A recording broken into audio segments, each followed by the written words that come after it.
नमस्कार, परिवर्तन चैनल में एक बार फिर आपका स्वागत है। और जैसा कि आप जानते हैं, समाज सेवा क्षेत्र में सक्रिय विभिन्न व्यक्तित्वों से हम समय समय पर आपको रूबरू कराते रहते हैं। आज के हमारे इंटरव्यू के मेहमान हैं श्री किशन राव वाघमोड़े। वे शासकीय सेवक हैं और CM राइज शासकीय महिला आश्रम हायर सेकेंडरी स्कूल में पदस्थ हैं।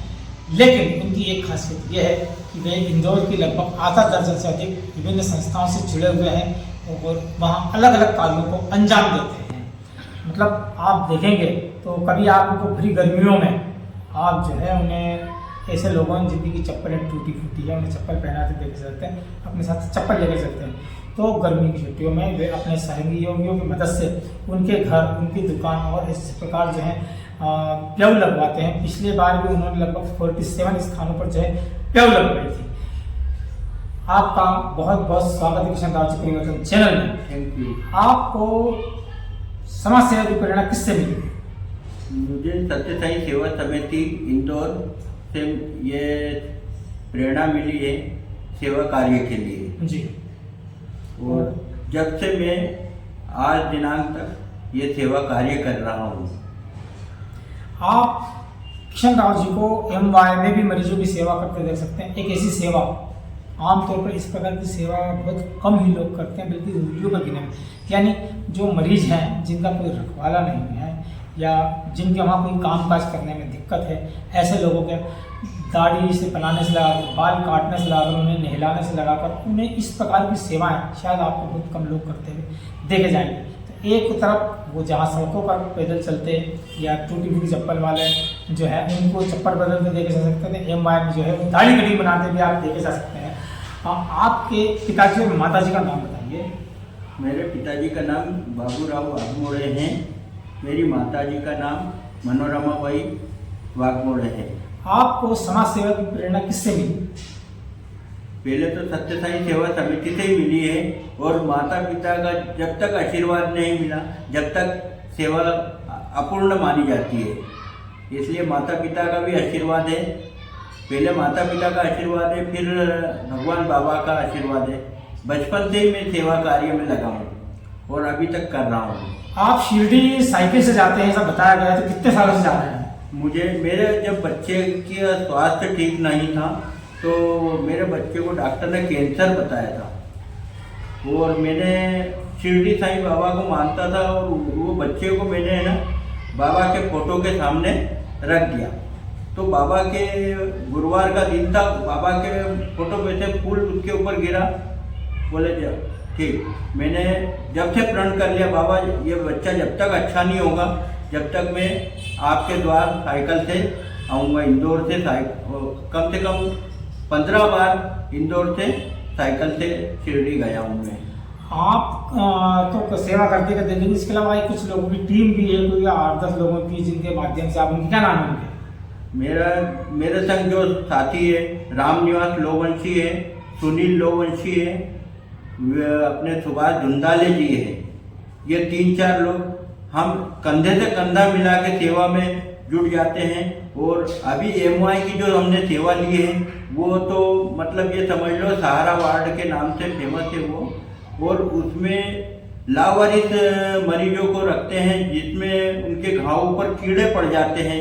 वो कीड़े निकाल के हम उनको सफाई करके उनकी सेवा करते हैं और उनको ढिला धुला कर, उनका दाढ़ी कटिंग करके, उनके बाल काट के और उनको नए कपड़े पहना के उनकी सेवा कर रहे हैं। ये चप्पल पहनाने का या ठंड के मौसम में कंबल बांटने का है काम कब से जारी है आपका? कम से कम ये 8 साल से जारी है हमारा।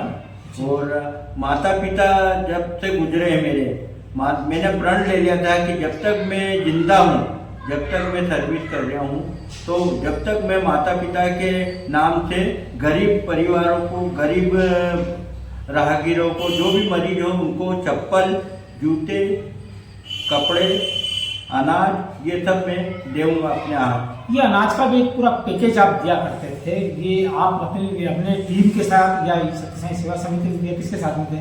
सत्य साई सेवा समिति की तरफ से अनाज मिलता है, हम उनके वहाँ से अनाज लेकर वो नारायण के पास घर तक पहुँचाते हैं। ये समिति 5 किलो आटा, 1 किलो दाल, 1 किलो चावल, आधा किलो शक्कर, आधा किलो तेल, 100 ग्राम धनिया, 100 ग्राम मिर्ची, 100 ग्राम हल्दी, ये सब पूरा पैकेट बना के हम पेशेंट को दे के आते हैं। आपको कभी हिमालय में सेवा करते देखा जाता है, तो सड़क पर चप्पल पहनाते देखा जाता है, आधी रात को ठंड में जो है कंबल बांटते हुए देखा जा सकता है, तो कभी आप यातायात को लेकर भी काफ़ी संवेदनशील है और मलारगंज नगर सुरक्षा समिति से तो जुड़े ही हैं। कई मौके पर चाहे अनंत चतुर्दशी हो या और भी कहीं जैसे स्काउट्स का हो, नवरात्रि का हो, आप वहाँ पर भी जो है व्यवस्थाएं संभालते हैं। एक साथ इतना सब चीज़ें कैसे कर पाते हैं? ये हमारा, मैं क्या एक सरकारी सर्विस में हूँ, CM रही मल्लार आश्रम में, और मैं अपना समय निकाल कर नगर सुरक्षा समिति थाना मल्लारगंज से जुड़ा हूँ और मैं एक हर त्यौहार पे, हर शोभा यात्रा में अपनी उपस्थिति दर्ज कराता हूँ। ठीक है।